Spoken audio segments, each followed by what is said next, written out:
So on this episode, we'll be navigating neglect.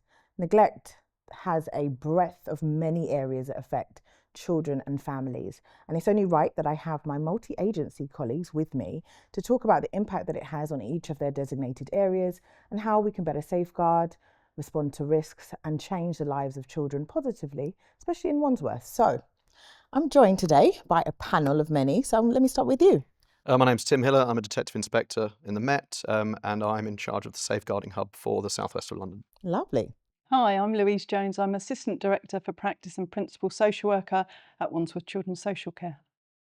Hi, I'm Andre Bailey, Principal at Nightingale Community Academy, and I'm the representative from schools on the Wandsworth Safeguarding Children's Partnership.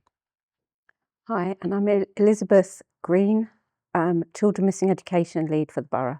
Wonderful. So in all of your areas, neglect has obviously come up because it's one of our referring factors that bring children to our attention. So it indicates some level of risk perhaps, or a safeguarding concern. But what I'm trying to understand is, what does neglect mean for you in relation to children and families in your designated area? So I'm curious about the police, because a lot of your work is about criminals and immediate risk of harm. When and where do you face neglect, and how do you guys manage it?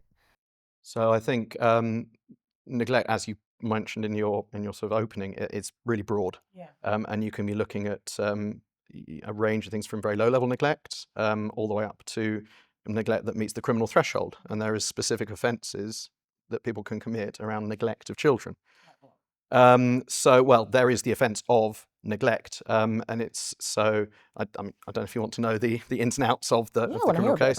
So if you have someone 16 and over, and they have responsibility for someone under 16, and they have to. It has to be willful what they do, well, or don't do. So neglect can be taking actions that have a serious negative impact on the child, or not doing something that has a serious negative impact on the child. Or it can even be recklessness, so doing something that could harm that child. Right. But we're talking a range of here. If we look at, I suppose, examples of how the neglect might manifest, leaving a child alone at home could be neglect. Okay, but that's common though. No? It is, yes. And does everybody that leaves their child at home get arrested? Absolutely not, okay. No. It's very much about the individual circumstances, and so much of neglect is about the nuance, rather than about... There will be cases of neglect that you're looking at long-term, what might be described as low-level behaviour. Low level's maybe not the right word, but long-term, smaller things that equate to, over time, neglect. Other situations, you'll have the single incident where a parent leaves a child alone and that child ends up getting very seriously injured or even killed, which could also manifest. It could also... I mean, it sounds to me like there is no one way fits all in terms of the police perspective. And so you go out and you go into a house and you have to determine that this is a neglectful, willful, age-appropriate situation. Then we receive it in children's social care, Louise. We receive the referral and it has all of these stuff that you've put in it. How in social care do we know and determine and say this is this type of neglect, and how do we know what impact it's going to have on a child? I think, just building on Tim's point, I think it is really nuanced. I think that is about understanding the context for a child, and there could be multiple children in a family, understanding the context for each child within that family. I think it's quite challenging when you think about the relationship between poverty and neglect, so that many of the families that come into children's social care and that we work with are families that are living in poor and chronically badly maintained housing. They may have debt, they may have very fractured relationships with their own family networks. They themselves may have trauma through experiences, their own vulnerability, perhaps parenting that they've experienced, but they may also have vulnerabilities themselves as adults. Maybe could be through their own mental ill health, it could be through substance misuse, it could be through difficult relationships, maybe domestic abuse in the parental relationship as well. I think Tim was talking earlier about it could be something that has been done or something that hasn't been done. So we talk a lot about acts of omission and acts of commission, and the idea that neglect, the definition of neglect is around persistent failure. And I think they're incredibly difficult things to assess. I think often in neglect, when you have that significant incident where a child is significantly harmed, that can make it clearer for professionals to know actually there needs to be a response and there needs to be an immediate response. I think much of the literature of neglect previously has talked about this drip, drip, drip impact or effect of neglect. So in itself and of itself, a single incident may not be that significant. So a child may not have been taken to a hospital or a medical appointment. But if you put that together in a context of a pattern, so much of it is about, I think, how a social worker with multi-agency colleagues gathers information, looks at that, sees whether there's a pattern and how they analyse the impact of that on the child. And then there's a whole element of like, how do you hear what a child's experience is from themselves as well? So we were talking about experience, and what you've spoken about seems to be created through working with families and having a history of that and experience in whatever area you practice, whether as a teacher, a police officer, and you develop these skills. And so the area feels quite grey for some professionals because they don't know left, right, and otherwise. Would you say that education leaders, teachers, have a clear understanding of the signs of neglect? Because often they're the first that may see it. I think it's useful to have had the scene set by these two, in the sense that from an education point of view, our drivers are slightly different. Right, so what are yours? Our main business is children learning. Right. And developing as members of communities, but it is about learning. So ultimately we're looking at the barriers to that learning in the main, and neglect is often one of those barriers. So it may be something as simple as over time noticing that drip drip of a child who's coming in hungry every morning. But then we've got to be smart enough to understand that that's not necessarily neglect per se. Is there a situation at home that means the parent isn't in a position to provide a nutritious meal whenever they want to, or is it willful? Is it an act that we're seeing over time repeat itself, despite the help that we as education leaders might put in place to support that family? So we have lots of different nuanced situations that we have to deal with. But the critical thing for us around staff understanding is the training. And it is that repeated revisiting of the training. For us, it's mandatory every year.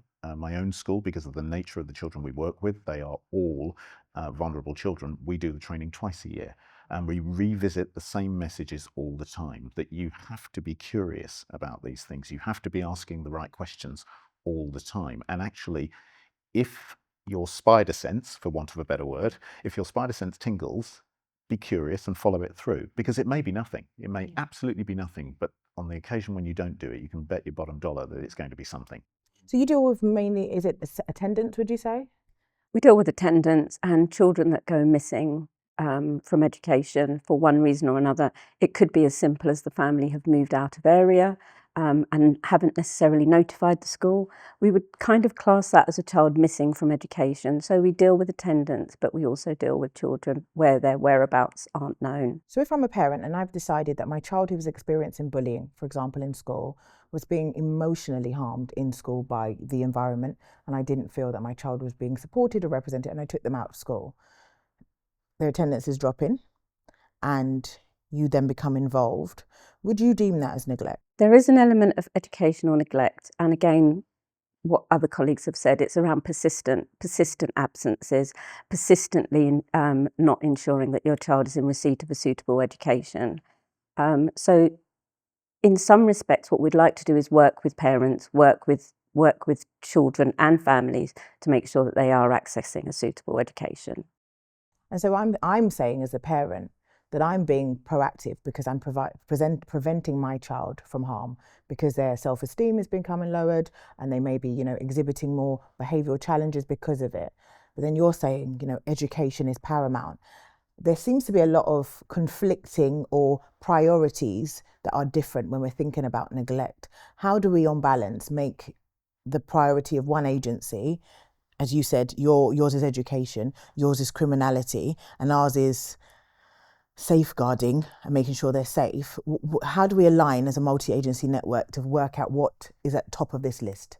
Well, I was going to say, I think there's something about how you take the whole picture around a child, and how the information that Andre may have in a school, the information that Elizabeth may hold or Tim may not have, and how you understand that. And I think there's been a lot written in literature around child safeguarding, particularly messages from serious case reviews about information sharing and communication.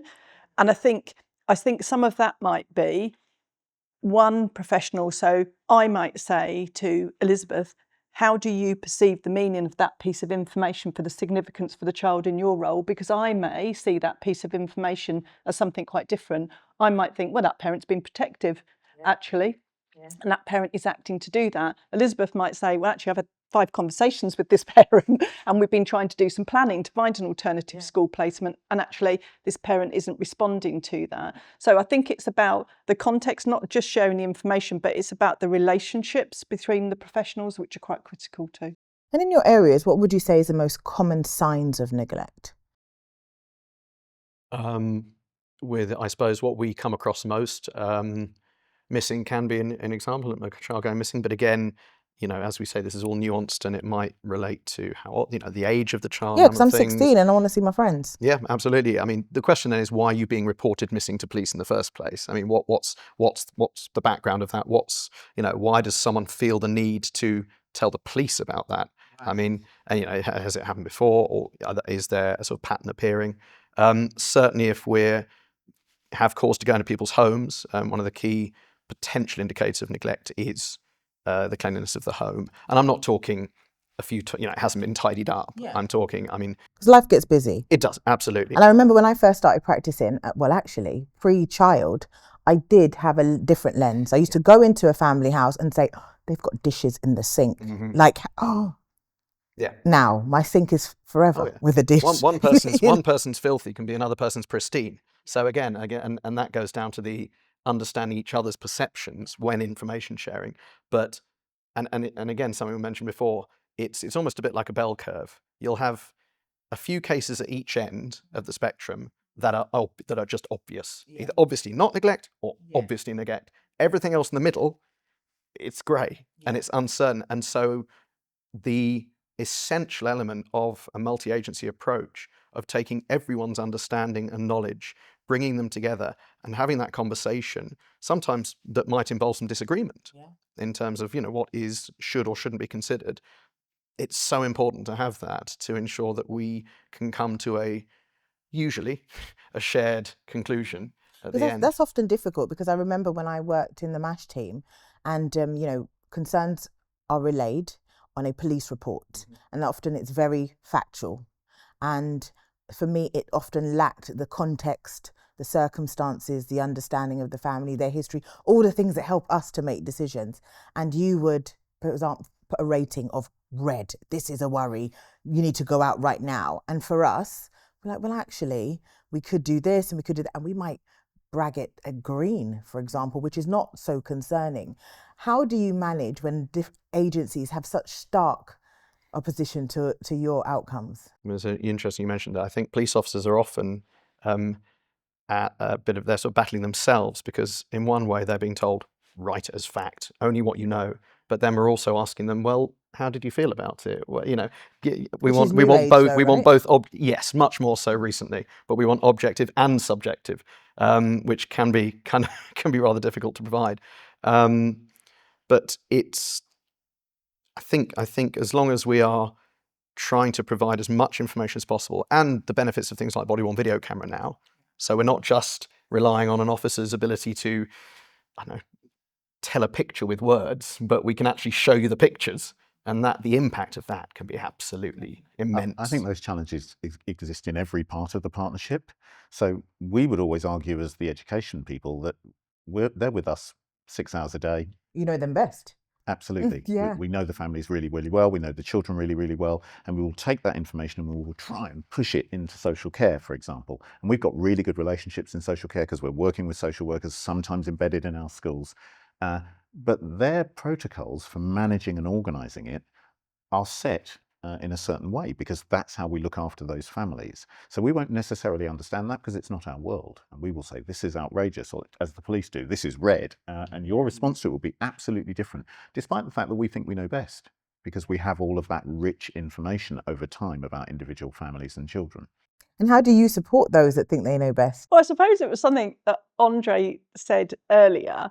And there is something that keeps coming up in those messages and learning. So if we could identify neglect and identify it accurately, we wouldn't have instances where children have been at home too long and experienced too much harm, or conversely, instances where perhaps we've removed children and then we've placed them back in their family's care as well. And there was something you said earlier, Andre, about holding open this idea of the possibility that there could be this happening or this happening or this happening. And I think there is a subjectiveness that comes with neglect. So I think we are all people. We all have our own experiences. We all have our own ideas of what a home should look like. You shared yours, pre-children, post-children. We have messages that have been kind of given down to us through generations about what is adequate and good parenting, as well as we may know what professional messages are. I look through the lens of the fact that I'm a mother, I'm a woman, I'm a white woman, I'm not living in social housing. I don't necessarily have an experience of what many of the families that I'm working with might experience as well. And a lot of those messages say that we can jump to a view and then we can gather and gather and gather. So I'm in opposition with Andre going, it's not neglect. Yeah. You give me more information that says it is neglect. And I just go, yeah, but you're just grappling. You're just finding that information now, because I'm holding this view that this family just needs support in relation to that. And actually what we should both be doing actually is holding the possibility that, yeah, they may just need support, but actually there may be something else happening there as well. And we need to think about multiple ideas about what might be happening and not close ourselves off to that. And when we're thinking about in your area, social care, what would be the most commonly referred concerns of neglect, would you say? Home conditions is a big one. So a lot of police notifications coming through of attendances. And I think parents who have vulnerabilities, so either that could be parental mental ill health, substance misuse, or difficult relationships. So whether that's domestic abuse, whether that's parental conflict in those relationships, and then the overriding primary factor we see is families that are also living in poverty. So they don't have necessarily the means or the financial means to get things for their children in a way that other families might. I was thinking, Elizabeth, about children that are not going to school, for example, and their parents have their own complexities. Do you think your teams are skilled to balance the attendance with acknowledging that parents might not be able to get their children to school? I mean, certainly all of our team are trained professionals, and they've got a long experience of working with children and families. So they are used to recognising some of those signs. And before any cases escalated, there would have been that support put in place. There would have been lots of support offered. We work closely with schools, we work closely with early help, we work closely with social care to make sure that help and support is put into place. And we don't demonise families because they haven't been able to get their children to school. We don't demonise them because there's poor hygiene. We don't demonise them for any of those reasons. What we try to do is offer support and get families to engage with that support. It's interesting because that's layered. I've seen that layered in all of the services. So we're quite fortunate. We work with vulnerable children. So we have an officer who's in our school 3 or 4 days a week. She may not be there all day, but she's there a lot. She has relationships with the children. She has relationships with the family. It means that we get to look in a much more nuanced way. We have a social worker embedded in our school. We know he's going to be there every week. We know which cases we can put in his caseload so that he's doing the work we think needs to be done. Similarly, we have relationships with all sorts of other agencies, including your own, where we're able to go when we feel like something's wrong. But interestingly enough, all of the agencies are putting in support, and that was the key thing that I picked up here. So we might feed them every morning. We do. We have a breakfast club if they're there. We might provide after school activities to make sure that they've got things to do. We've got work with the police happening in cadets and various other avenues for older children. There are all sorts of things that are happening to support families that allow us to go, okay, we've met that need. We understand that that bit that the parent was struggling with, we can support. So what does it look like now? Right. Are we still seeing those things that make the spider sense tingle? And why are your children most vulnerable, would you say? We are working with children who have social, emotional and mental health challenges. That often means that there's a history of social and emotional mental health challenges in the family. It also means that they themselves struggle in social situations. So, for example, something like 60% of the children in my school are diagnosed with ADHD, another 40% diagnosed with ASC. So and some of those children have both. So you're dealing with social and emotional situations that are really complex for children who don't understand. If you add chaos to that, which is the family experience sometimes, and it might be domestic violence where it's self-reported in about a third of the families we work with. It might be the mental health issues that the parents are having. It might be a drug addiction. It might be all those kinds of things that are actually playing a role alongside the child's neurodivergence. So how are you going to break transgenerational neglect? By working with the families in the way that we do. So I've got a really skilled therapeutic team, really good connections with other partners, and really open dialogue. So we're on a first name basis because we're the people at the cutting edge in terms of the strategic safeguarding picture, but that filters down into our organisations, and it's really important that that happens. So if I have something where I'm not satisfied or I'm concerned about a situation, I'm straight on the phone, or I will speak to, if it's health, I'll speak to my nurse. If it's the police, I'll speak to my officer. I'll speak to my embedded social worker. If I'm not getting what I need, I know I can escalate. Yeah. Those relationships are critical. And what stops you, or each agency, from doing your best work to safeguard children from neglect, would you say? I mean, the criminal. If we talk specifically about the most extreme cases where we would be looking at going down the criminal prosecution route, the threshold for neglect is a very difficult one to prove to the evidential standard. I think this year, across the whole of South West, so the 4 boroughs that I cover, this calendar year we've had 1 charge of neglect. And now that might be that, we don't, But it's still happening though. It is happening. And does it mean that people are getting away with neglecting children? Yes, potentially. Potentially it does. But at the same time, it doesn't mean that we want to be pursuing criminal charges against anyone and everyone who is potentially neglecting their child, because there are ways to, we should be the last resort, I guess.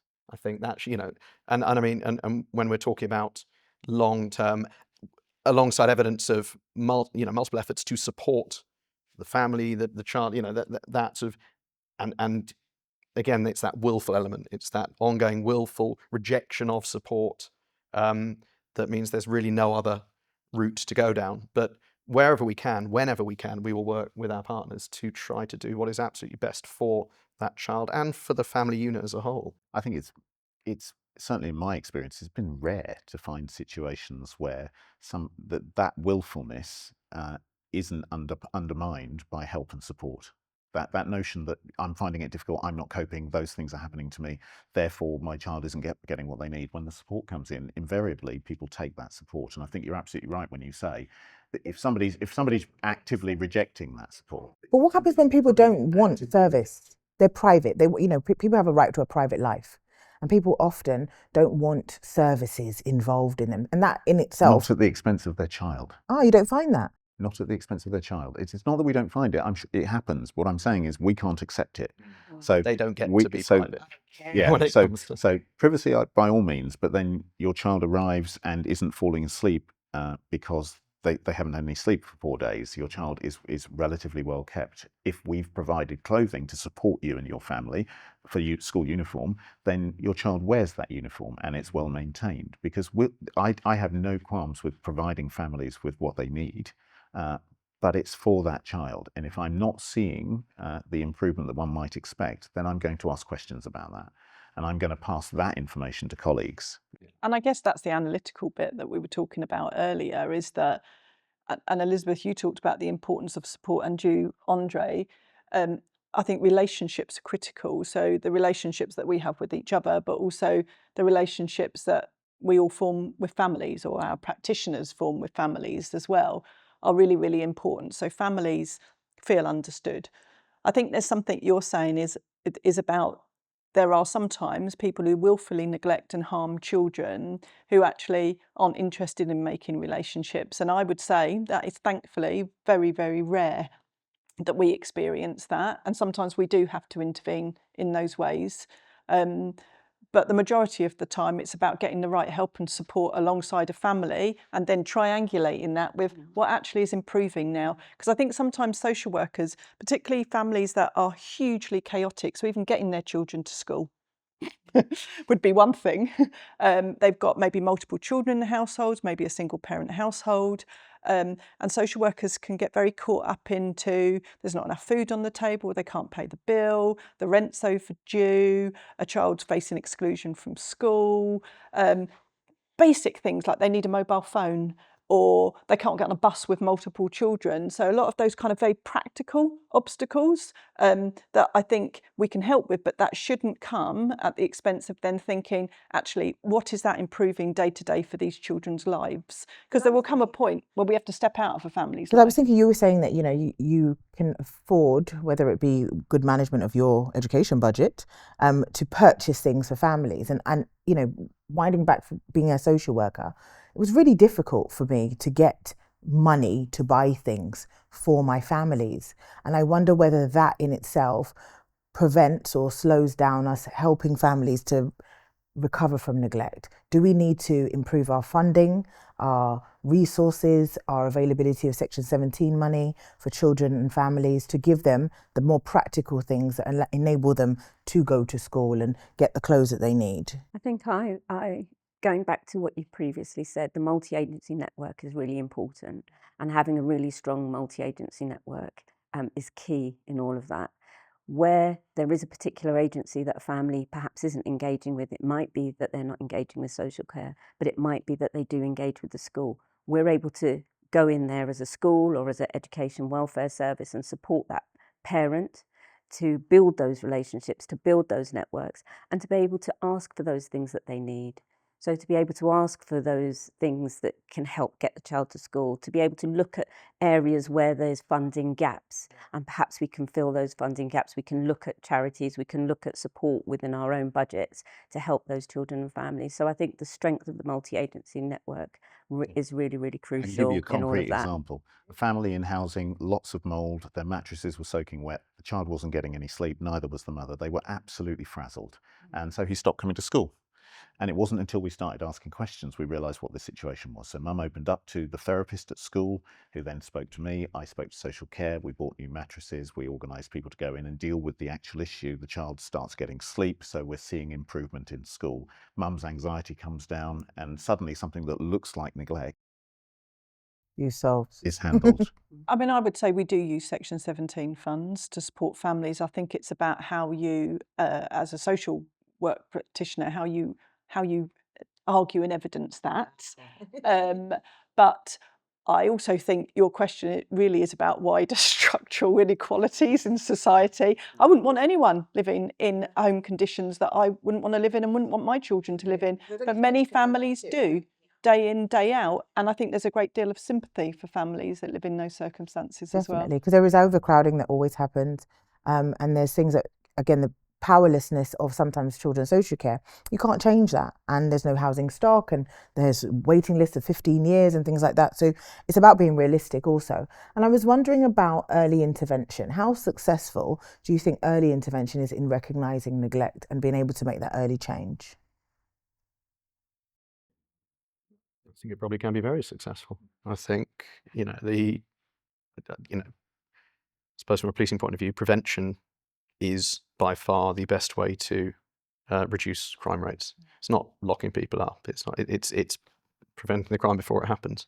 And how do you exhibit early intervention in the police? So, for example, we would have an early help service that a school might refer to, and we can go in their children's centres and clubs and things like that. For me, that's our early help services. What does it look like in a police perspective? Well, I think it's about recognition. I think it's about police officers understanding to identify those early signs and those early indicators and making the appropriate referrals, because we are not set up to provide early help in that sense, but we are often the person going through that front door. But when you say community safety officers, almost that early intervention, because they build relationships in schools and they can see things and kind of point in the right direction. If they see a young man veering off into criminality, they can step in. Wouldn't that be yours? They can step in, yes, but again, it's unlikely that officer, that individual officer, is going to have the facilities available to them to directly long-term impact on the child. But we will refer kids into football programs, into boxing, and there's a whole range of different options where we can divert children into, whether it's through social services or directly into charities, where it's about that early identification, that preventative approach, that diversionary approach to say, you appear to be starting off down a certain pathway. Let's put in a blocker there and let's send you off over that way. So Louise, I was thinking about social care and what prevents them from doing their best work. What would you say? As in after an early help level or before an early help level? Let's say after. What prevents social care from doing their best work? I think social care do their best work. So I think we're very well resourced in terms of we have manageable caseloads for I was going to say very manageable, but that can vary. I think there is something about the emotional toil of the work that impacts social workers. So I think the most important thing that we need to provide is manageable caseloads so that our social workers can actually go out and make relationships. So can go and visit a school and spend some time in a school, can go and spend some time with families in their homes, get to know children, build those relationships that they need to. But equally, when they get back to their office, that they've got really good quality supervision that they're getting. Because I think that's critical, that when you come back and, if you have degrees of experience, and we do have a recruitment and retention crisis in children's social care. It's hard work to stay in over a long period of time. So many of our workforce are less experienced than we would want them to be. Perhaps they're newly qualified, they're coming through, but long-term experienced social workers don't tend to stay in field work. They tend to go up through management, and it's kind of bringing that I suppose practice wisdom back through, but ensuring that people have a thinking space to process what it is that they're seeing. Because if I'm a newly qualified social worker, how do I can't rely completely on my spidey senses. So how do I know that what I'm going out and seeing is actually really, really worrying, or just a little bit worrying? And doesn't that come back from what you've experienced? So for example, we're thinking about being able to recognise neglect through your particular lens. Yeah. And I'm thinking about if I've come from a household that lived in poverty, and that look at me now kind of vibe, how can we ensure that neglect is seen the way that it needs to be seen to protect children when it's coming through the eyes of different lenses? Yeah, and I think that's something, because that's implying that everybody who lives in poverty is dirty, and they're not, far from it as well. And I think it is something about constantly, I think you said it, Andre, it's about the questions that you ask and how you think about what it is that you are seeing. So if I go in and see a dirty house and think simply because a parent is overwhelmed and hasn't had time to tidy up, that could well be the case. And it could be that actually I just need to give her a little bit of practical support. Maybe I need to help tidy up with her, and that will be all that's needed. But actually, if I see that repeatedly over a pattern of time, and actually children are saying to me, mum is sitting in the kitchen crying because she's distressed, depressed, she's not cooking us meals, I have to understand why. She might not be cooking meals because it might be more expensive to buy fresh ingredients than it is to buy pre-cooked meals, for example. But I have to understand the context of what that means for this family and why they operate in the way that they do. We always talk about our officers being professionally curious and having an open and investigative mindset. So it's approaching everything. Very systemic, isn't it? It's important. There's a lot of this came out of some fairly serious reviews where we didn't approach things in that way, and so things went horribly wrong. Absolutely. Yeah. But it's about having that, as you say, it's about having that approach of, just because someone's telling you something is a certain way, always being willing to question that. Not necessarily in an accusatory way, but just being open to all the possibilities. And then thinking about communication, I was thinking about your children or young people that may not be able to verbalise when they are being neglected or even harmed. How are you able to help those children that are not able to vocalise their circumstances to ascertain what they're experiencing at home, and putting the child at the centre of what you do? That's an interesting one, because invariably it leaks out somewhere in some form. So often we might see it in a change of behaviour. We might see more aggression, we might see children who withdraw, we might see a change in personality that we wouldn't otherwise expect. And it's then down to the specialists in my team to really unpick that and work out what that change has been triggered by. and it's not something that happens quickly. So we might get to know a child and they might behave in a certain way over a period of time, and then a fundamental shift in the way they interact with others, in the way they interact with adults or all their peers might tell us that something has changed, because they won't articulate it using the language that we might, but they will show us. And we often say to the staff and the children that the behaviour has a purpose. It persists as long as it's productive. And the key thing, it's not personal. It's not about you. They are struggling to cope with what's going on. So that curiosity thing comes back again, because if you think it's personal, you push the child away. And thinking about all of these complexities, I was thinking, Louise, social workers have a really difficult decision sometimes when having to think about neglect. And I was wondering, what are some of the key factors that you consider when determining the level of intervention required for a neglected child? I think that's about understanding accumulation over time. So going back to what Tim said right at the beginning, you might have a very significant and key event that has resulted perhaps in a significant injury for a child. That's quite clear. You will have to take protective action in relation to that. But I think sometimes that nature of that cumulative impact of neglect sometimes can be hard to know. Should we, if we've been working with a family as a child in need, should we now be thinking about child protection processes? For example, a child protection conference. And we wrestle quite a lot with that in children's social care, which is, well, how would that benefit this child? What difference would that make to a plan for this child? How might that impact on working relationships with that family? We know that there's quite a lot of shame and stigma for parents around the child protection conference process. What could that add to a multi-agency plan in how we share and communicate information that we haven't got at the moment? So I think we weigh that up. At the moment, if we look at the number of children that we have on child protection plans, the category of neglect is the largest category of children subject to plans. And that's usually where we've been working with them over a period of time, and we haven't been able to affect change in relation to that. And I think that then takes you into that kind of other territory, which is kind of learning from all of those serious case reviews that have gone about the idea of like the normalisation of neglect for some families is what you're seeing in front of your eyes, because the network who've been working with that family have seen it for some time and have almost become used to it in terms of what to expect. But is that good enough for that child? And I was thinking about the disproportionality of neglect with our global majority children.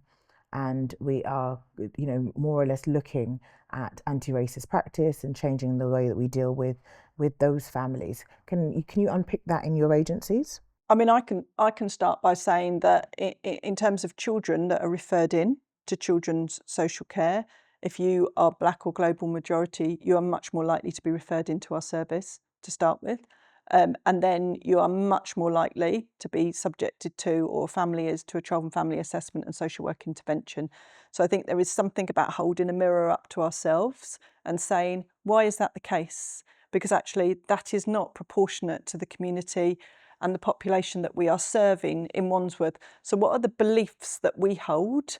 When do the police attend a property? Because the majority of times it is because they come to the attention of the police in some way. What is it that we might think as social care when we are assessing a family that makes us think that they require an intervention that perhaps another family doesn't require? So I think there's a lot of what are our biases and beliefs that are impacting on the decision making that we are making. Yourselves in education? Slightly different for us in the sense that there's a legal requirement for children to come to school for 13 years. So they have to come to us. And so families, to a degree, have to build a relationship with us. And so when we're responding to those families, it's often built on relationships that I know nothing about. They're in different parts of the school with different people, and they're about personalities. I tend only really to get involved when things start going wrong, when we're really seeing a situation. And do you see a disproportionality with the Black and global majority children? I would say that if you look at my school and the number of children with education, health and care plans who are from the global majority or Black and brown, then the numbers are too high. They absolutely are. And yet conversely, I'd argue, great, they're getting the support, because the education, health and care plan means that the support is in play. So it's a really sort of complicated picture in the sense that I'm not going to sit here and say that bias doesn't play a part in what we do in my school, because it absolutely does. With all of us, we exist in a social environment that conditions us to respond to certain situations and certain people in certain ways. And that's not necessarily a conscious thing, it's just a thing that happens. So it's that curiosity, it's the questions we ask ourselves, it's the mirror, as you described it, that we hold up to ourselves and say, okay, which of the families have we pushed through to social care in recent times? And what have the situations been, and what do they look like? And why do we think that's the case? Because historically, we'd never have asked those questions. I think it's really important to have a diverse workforce that understands the narrative of the people that it's working with, a diverse workforce that reflects the wider community and reflects the population. And I think sometimes for those global majority people from that community, myself included, it's sometimes easier when you are speaking with somebody who has some understanding of where you're coming from, has some understanding of your perspective. So I think it's really important for us to make sure that our workforce is a reflective workforce, but also that we communicate with each other. We communicate as a workforce, we share those stories, we share that narrative, and we have a safe space where we can talk to one another. So we have that allyship. What do you think of the barriers in multi-agency communication, though? Because it doesn't always work. And in those occasions, what went wrong? Time, capacity, and drivers. Right, my drivers, right, my accountability is all about Ofsted, it's all about outcomes, it's all about children moving on to the next stage. I would suggest that in the police context, the drivers are different. They are about keeping the community safe, they are about challenging antisocial and illegal behaviour and so on. So the drivers are different and we're measured in different ways. Similarly in social care. And that's where the conflict comes from, because the only thing that ever undoes that is the relationships that we develop as individuals through those processes, because we're pulling on a slightly different rope. I think what helps is respect, having that professional respect for one another. That goes miles. If I respect you and I listen to you and I hear you and I have that professional courtesy, it means that I can understand whatever it is that you're trying to present. And I will give it that time. I will make sure I make time for that. So having that respect is really important. So yeah, time and capacity, and the different geographical structures of different agencies. So what do you mean? Well, so the police, so each local authority covers one London borough. In policing, we decided a number of years ago to go to these basic command units, BCUs, which cover multiple boroughs. So my role covers 4 boroughs: Richmond, Wandsworth, Merton and Kingston. So whilst I would love to dedicate all of my time to, working with a specific borough, I am being pulled, I am being pulled in 4 different directions. So with 4 sets of meetings. And so I'm not saying it's impossible, but it certainly becomes a juggling act. We have a lot of empathy for that. I've known it, yes, yeah. And it's not just, it's yeah, all I was going to say, agencies. similarly, I think the ICB works across agencies. But I do think there's something about just going back to that importance of relationships. So being able to say, or even Elizabeth's point, there's the difference between being given information and actually listening to someone's perspective around that information. So that kind of slowing down, or being able to say, what does that mean to you? Because it might mean something different to me, or I don't know what it's meant to mean to you. I think at a practitioner level, some of the barriers to that are around confidence. So if I've got a social worker that's having a conversation with Andre, who's a head, they might not feel as confident to say, oh, I'm not sure why you're saying that, or I might not agree with that. And they're equally, right to give me exactly what I want. Equally, Andre may be thinking, I'm not sure I'm confident in their approach, who's line managing. So I think there's a lot of changes in our organisations. And that's what I was thinking about, personal relationships, because we often when we're speaking, it's working because we have got to know, like the individuals have got to know. But what happens when change comes and there's restructures and there's hiring, firing? And then is it then based on, Not firing.